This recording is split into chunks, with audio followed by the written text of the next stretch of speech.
Welcome to a brief history of the mythological and possibly real-life race of warrior women known as the Amazons.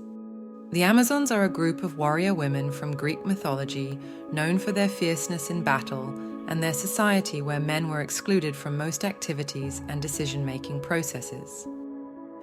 In mythology, Hercules, Theseus, and Achilles met and even married wild warrior women who fought on horseback.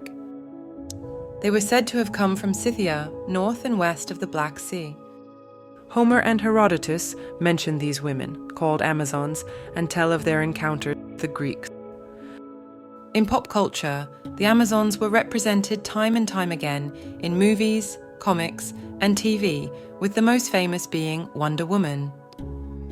Alexander the Great is said to have received an embassy of Amazons who visited him when he was near Tehran in 330 BC. The Amazon queen insisted he get her pregnant and stayed 6 weeks.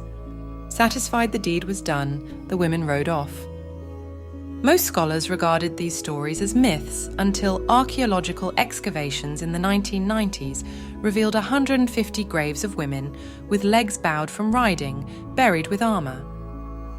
And DNA tests on bones in warrior graves in the steppes around the Black Sea show that 20 to 30% were female, buried with arms and weapons, not jewelry and perfume bottles. Here are some key points about the Amazons that we found truly fascinating. The origins of the Amazons are varied depending on which myths you consider. One common account is that they were the daughters of Ares, the god of war, and Harmonia.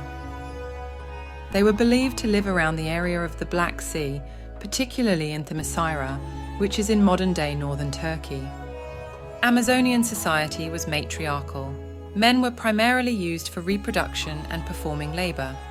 Some myths suggest that male infants were sent away, killed, or mutilated.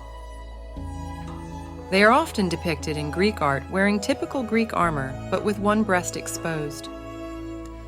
There's a popular but unproven theory that says they would cut or burn off one breast to better use a bow or throw a spear, but this isn't supported by historical or archaeological evidence.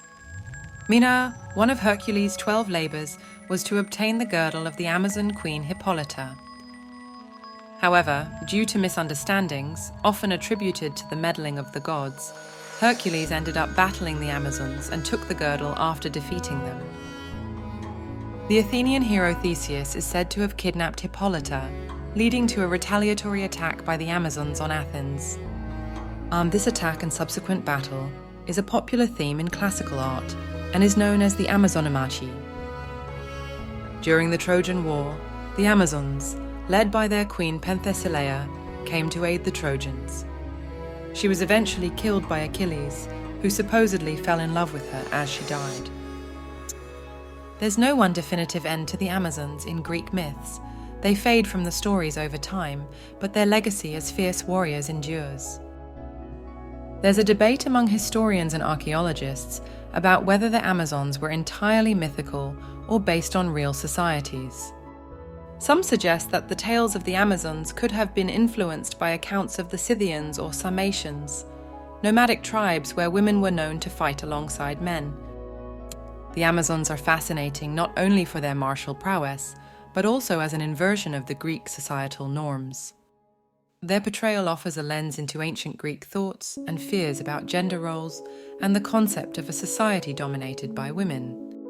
As always, thank you for taking this journey into the history and mythology of the fascinating race of women known as the Amazons.